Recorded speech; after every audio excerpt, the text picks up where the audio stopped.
नमस्कार, मैं अर्पित आप सभी का स्वागत करता हूं हेल्थ फर्स्ट शो में। दर्शकों, हमारी हमेशा कोशिश रहती है आपको आपकी बीमारी से जुड़ी हर समस्या से निजात दिलाने की, जो कि बनी हुई आपकी परेशानी का सबब। आज बात करेंगे अस्थमा की और कोशिश करेंगे बीमारी का इलाज जानने की, आज हेल्थ फर्स्ट शो में।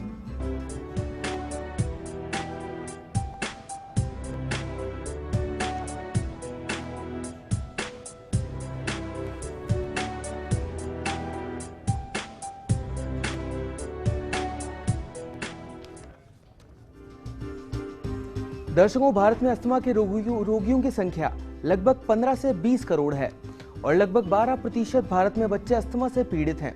सुनकर ही पता चलता है कि आज भारत में कितना खतरनाक रूप ले लिया है अस्थमा ने। अस्थमा रोगी को सांस लेने में बहुत परेशानी होती है, तो क्या इस बीमारी को पूरी तरह से इलाज किया जाना संभव है और क्या सही उपचार इस बीमारी के रोगी को लेना चाहिए? आज इसी पर चर्चा करने के लिए हमारे साथ हमारे स्टूडियो में मौजूद हैं डॉक्टर वीरेंद्र सिंह, जो कि अस्थमा रोग विशेषज्ञ हैं। डॉक्टर साहब, आपका बहुत बहुत स्वागत है हमारे शो में। तो दोस्तों, अगर आपको भी अस्थमा से संबंधित कोई भी समस्या और उसका समाधान चाहते हैं डॉक्टर साहब से, तो आप भी हमें कॉल कर सकते हैं। हमारा नंबर लगातार आपकी टीवी स्क्रीन पर फ्लैश हो रहा है। डॉक्टर साहब, आज हमारा जो शो है अस्थमा से रिलेटेड है, तो सबसे पहले मैं आपसे यही जानना चाहूँगा, अस्थमा जो होता है ये होता क्या है? देखिए, अस्थमा एक बीमारी है जी, और इसमें जो श्वास नलियाँ हैं वो सिकुड़ जाती हैं। श्वास नलियाँ सिकुड़ी नहीं जाती, बल्कि रोगी की श्वास नलियों में एक तरह की संवेदनशीलता आ जाती है। संवेदनशीलता हम कैसे पहचानें? जैसे पत्ती होती है, एक पत्ती को हम हाथ लगाते हैं कुछ नहीं होता, लेकिन छुई मुई की पत्ती के हाथ लगाएं तो वो तुरंत सिकुड़ जाती है। ऐसी श्वास नलियाँ अस्थमा के रोगी की होती हैं, जो कि जब विपरीत कारण के संपर्क में वो आती हैं तो सिकुड़ जाती हैं और रोगी को तकलीफ होने लग जाती है। जी डॉक्टर साहब से जानना चाहूँगा, अस्थमा होता है, एलर्जी होती है, तो इनमें कुछ समानता है और या फिर अलग अलग डिफरेंस कैसे किया जा सकता है फिर इनमें? शरीर के अंदर एलर्जी की प्रवृत्ति मौजूद और वो विभिन्न अंगों की जो एलर्जी है वो अलग अलग रूप में प्रकट होती है। जब हमें नाक का नजला होता है तो हम कहते हैं कि एलर्जिक राइनाइटिस हो गई। जब हमें अस्थमा होता है उसका मतलब कि श्वास नलियों के अंदर एलर्जी का रोग हो गया। जब चमड़ी के ऊपर होती है तो हम उसको दाफड़ या अर्टिकेरिया कहते हैं। तो बेसिकली ये कहें कि अस्थमा एक एलर्जिक बीमारी है जो कि लोगों के अंदर होती है। जी डॉक्टर साहब, ये तो आपने बता दिया कि अस्थमा कैसे डिफरेंशिएट किया जा सकता है एलर्जी से और दमा से, लेकिन डॉक्टर साहब से जानना चाहूँगा किन किन लोगों को अस्थमा की प्रॉब्लम देखी जाती है या फिर हो सकती है, वो जानना चाहूँगा। देखिए, एक बात पहले मैं इस प्रश्न से पहले क्लियर कर दूं कि अक्सर जब अस्थमा का रोगी आता है तो वो कई बार कहता है मुझे दमा हो गया, कई कहते हैं सांस हो गया, कई कहते हैं खांसी हो गई। लेकिन ये जो नामों का भ्रमजाल है ये अपने आप में काफ़ी कंफ्यूजिंग एंड इलाज के अंदर बाधक होता है। बिल्कुल। तो इसलिए हमें एक कोशिश करनी चाहिए कि हम अस्थमा को इसके मेडिकल नाम से यानी अस्थमा से पुकारें, न कि खांसी, दमा और श्वास कहें। इस अस्थमा दिवस जो आ रहा है, कम से कम एक प्रतिज्ञा हम ले लें तो कम से कम हमारा ये भ्रमजाल नहीं रहेगा। और इसका कारण भी सिंपल है, क्योंकि अक्सर जो भी रेस्पिरेटरी डिजीजेज हैं उन सभी डिजीजेस को 90% पेशेंट दमा, सांस और खांसी के नाम से आते हैं, तो वो ओवरलैप हो जाती हैं। और जब पर्चा नहीं है, जब डॉक्टर से फ़ोन पे बात करनी है, जब आपको कम्युनिकेट नहीं कर पा रहे, तो चिकित्सक का एक बहुमूल्य टाइम उसको डायग्नोसिस में लग जाता है। तो इसके लिए एक चीज़ का हमेशा ध्यान रखें कि हमें अस्थमा या ये जो बीमारी है इसका मेडिकल नाम से पुकारें। यदि नाक की नज़ला है तो उसको एलर्जिक राइनाइटिस बोलें। यदि लंग्स की यानी रेस्पिरेटरी ट्रैक्ट की एलर्जी है तो हमें अस्थमा कहें। जैसे मान लिया मेरा नाम वीरेंद्र सिंह है, तो वो चाहे इंडिया में हो, वो चाहे जर्मनी में हो, वो चाहे अफ्रीका में हो, नाम हमेशा एक रहता है। इसी प्रकार अपनी बीमारी का नाम भी हर जगह एक ही रहता है। और यदि आपको याद रखना है कोई दूसरा नाम अपने नाम के अलावा, तो वो है आपकी बीमारी का मेडिकल नाम। और अब होता किसको है? देखिए, ये कुछ संवेदनशील लोग होते हैं जिनके अंदर अस्थमा की प्रवृत्ति होती है। अक्सर देखा ये गया है कि जेनेटिक है ये रोग, जैसे कोई व्यक्ति लंबा हो तो हम कैसे कहते हैं, अरे भाई इसकी लंबाई ज़्यादा है क्योंकि इसके पिताजी लंबे हैं जी। किसी बच्चे को क्रोध ज़्यादा आता है तो अरे आपने देखा नहीं इसकी माँ का स्वभाव भी बड़ा थोड़ा कड़क है जी। तो ये एक पीढ़ी से गुण दूसरी पीढ़ी में जीन्स के माध्यम से जाते हैं और एस्थमा भी एक इसी प्रकार का जीन्स से गया हुआ अवगुण है जो एक पीढ़ी से दूसरी पीढ़ी में जाता है। जी। तो डॉक्टर साहब इसका मतलब कि बिना जेनेटिक ट्रांसफरेशन के ये नहीं हो सकता है? करीब 80-90% के अंदर जेनेटिक ट्रांसमिशन से ही एस्थमा होता है, लेकिन 15-20% ऐसे भी होते हैं जिनमें कि म्यूटेशन से ही हो जाता है। इसके अलावा कई बार जो पेरेंट्स में एस्थमा सुषुप्त अवस्था में होता है और बच्चे में वो प्रकट हो जाता है। अब मान लें मेरे में संवेदनशीलता है यानी टेंडेंसी है एस्थमा होने की, जब मैं विपरीत कारण के संपर्क में आऊँगा तो वो विपरीत कारण मेरे बीमारी को जो सोई हुई अवस्था से जगाकर एक बीमारी के रूप में आएंगी और सिम्टम्स होने लग जाएंगे। जी डॉक्टर साहब, भी एक बार के लिए बीच में आपको रोकना चाहूंगा। एक दर्शक हमारे साथ जुड़े हैं, नरेश जी हैं भरतपुर से। हाँ। नरेश जी, आपका बहुत बहुत स्वागत है, अपना सवाल पूछिए। नरेश जी, अपना सवाल पूछिए। डॉक्टर साहब नमस्कार। हाँ नमस्कार नरेश जी, बताइए। डॉक्टर साहब, एक मेरे को कभी कभी बहुत छींकें आती हैं और नाक से पानी आता है, तो उसके लिए क्या करना चाहिए? देखिए, आपको छींकें आती है, उसके साथ में फेफड़ों के अंदर या सांस में वीजिंग भी होती है क्या? सू सू आवाज बांसुरी जैसी बिना रेडियो चलाए होती है? लगता है डॉक्टर साहब उनका संपर्क हमसे कट गया है। अच्छा जी। आप अगर डॉक्टर साहब उस समस्या से संबंधित कोई समाधान बताना चाहें नरेश जी को तो। देखिए, मुझे ऐसा प्रतीत होता है कि उनको एलर्जिक राइनाइटिस है। तो पहली बात तो नरेश जी को हमेशा याद रखना चाहिए, एक बार कंफर्म करवा लें डॉक्टर साहब से कि उनकी बीमारी का नाम एलर्जिक राइनाइटिस है। फिर दूसरी बात जो महत्वपूर्ण यहाँ पर है, उसमें हर व्यक्ति, हर रोगी को पहचान करना चाहिए कि उसकी बीमारी के कारण कौन कौन से हैं। कारण दो प्रकार के हो सकते हैं, एलर्जिक कारण एंड नॉन एलर्जिक कारण। एलर्जिक कारण में धूल, परागकण, पैट्स, पोलन्स, इस तरह की चीज़ें होती हैं जिनके संपर्क में आने पर रोगी को बीमारी की तकलीफ प्रकट हो जाती है।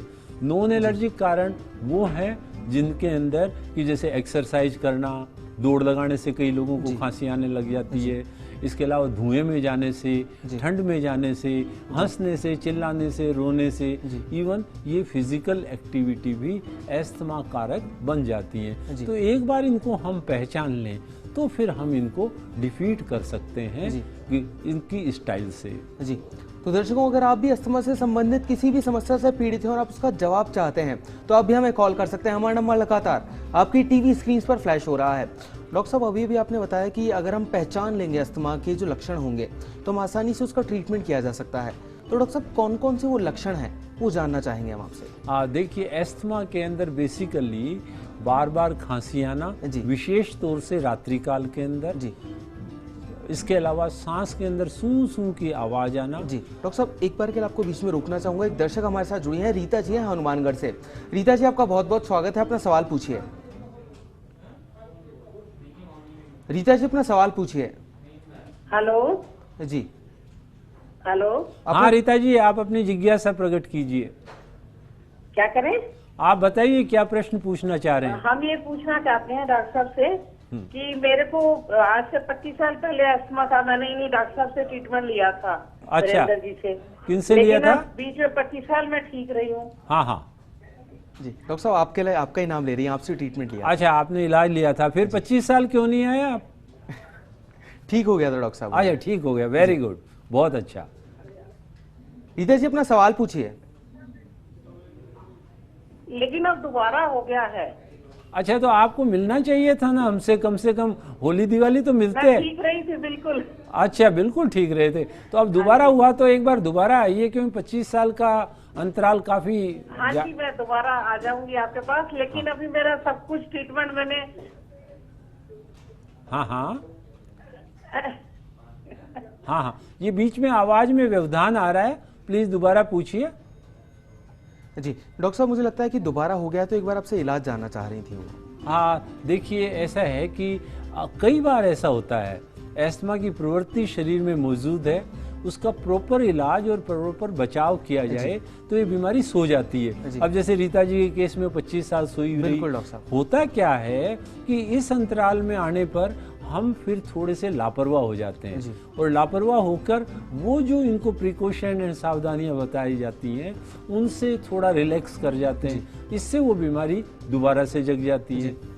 जी डॉक्टर साहब, हम चर्चा कर रहे थे कि लक्षणों का कैसे पता लगाया जा सकता है अस्थमा हाँ, के? ये देखिए लक्षण तो बड़े सिंपल से हैं कि खांसी आना, चेस्ट में टाइटनेस होना, सांस के अंदर सूं सूं की आवाज आना और बलगम गुठली धागेदार आना। अब लेकिन इनके कारण कौन से हैं, उनकी पहचान महत्वपूर्ण है। क्या है कि एस्थमा एक विचित्र रोग है, इसमें एस्थमा के हिसाब से दिन में जो कुकर्म करते हैं उसका फल रात को मिलता है। आपने छोंक दिन में लगाया, तकलीफ रात को ही, गेहूं दिन में साफ किए, तकलीफ रात को ही, बाजार प्रदूषित वातावरण से दिन में गए, तकलीफ रात को ही। तो जिस रात को तकलीफ ज्यादा हो, सोचो कि दिन में क्या गड़बड़ किया था, उसको लिख लो, because memory is always deceptive, याददाश्त अक्सर धोखा देती है, तो आप लिख लीजिए। तो एक तो अपने अनुभव के आधार पे आपने किया, दूसरा है एलर्जी टेस्ट के द्वारा। एलर्जी टेस्ट दो प्रकार से किए जा सकते हैं। एक है डॉक्टर साहब, एक बार बीच में आपको रोकना चाहूंगा मैं, एक दर्शक हमारे साथ जुड़ी हैं, पटियाला पंजाब से हैं मोनिका। मोनिका जी, आपका बहुत बहुत स्वागत है, अपना सवाल पूछिए। हेलो। हाँ नमस्कार मोनिका जी, प्रश्न पूछिए। क्वेश्चन सर, मुझे भी अस्थमा की प्रॉब्लम है, मेरी 33 इयर्स एज है, तो मैं एट प्रेजेंट मतलब मैंने बहुत ट्रीटमेंट करा, बहुत ज्यादा, बट मैं टीचिंग जॉब में हूँ, बट मुझे मतलब इतनी ज्यादा खांसी आती है, कुछ भी खाती हूँ, बोलती हूँ तो खांसी, कुछ खाती हूँ तो खांसी, खांसी करते करते रेशा निकलता है, बिल्कुल छोटा सा बारीक सा एवरी टाइम। देखिए आप बच्चों को ज्यादा डांटते तो नहीं हो? हाँ जी।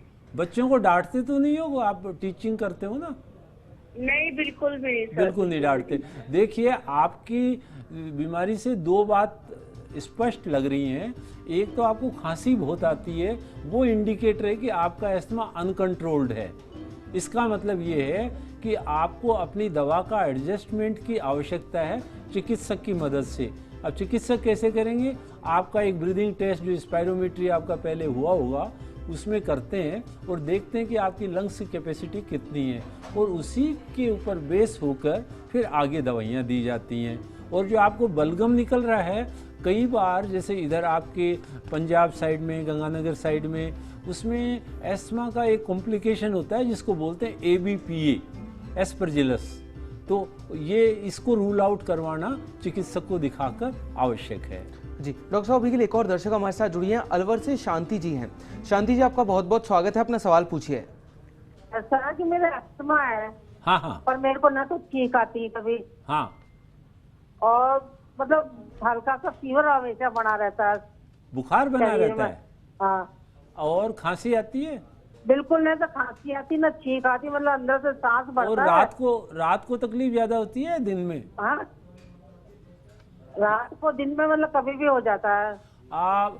मुझे ऐसा प्रतीत हो रहा है, मुझे ऐसा प्रतीत होता है आपके लक्षणों को सुनकर कि आपके कहीं एस्थमा के अलावा कोई और रोग तो नहीं है? नहीं, अस्थमा के अलावा और तो कुछ नहीं है। नहीं, इसके लिए ऐसा है, आपको एक बार विशेषज्ञ चिकित्सक से परामर्श लेना चाहिए, क्योंकि आपके टिपिकल लक्षण नहीं है। मैं नहीं कहता 100% होने चाहिए, कई बार बिना लक्षण के भी होता है, लेकिन वो जो ब्रीदिंग टेस्ट एंड FeNO, ये जो टेस्ट है, इनसे ही पता लगता है फिर। चलिए दर्शकों, फिलहाल के लिए वक्त तो चला एक छोटे से ब्रेक का, पर आप कहीं मत जाइएगा, जल्द वापस लौटते हैं हेल्थ फर्स्ट में।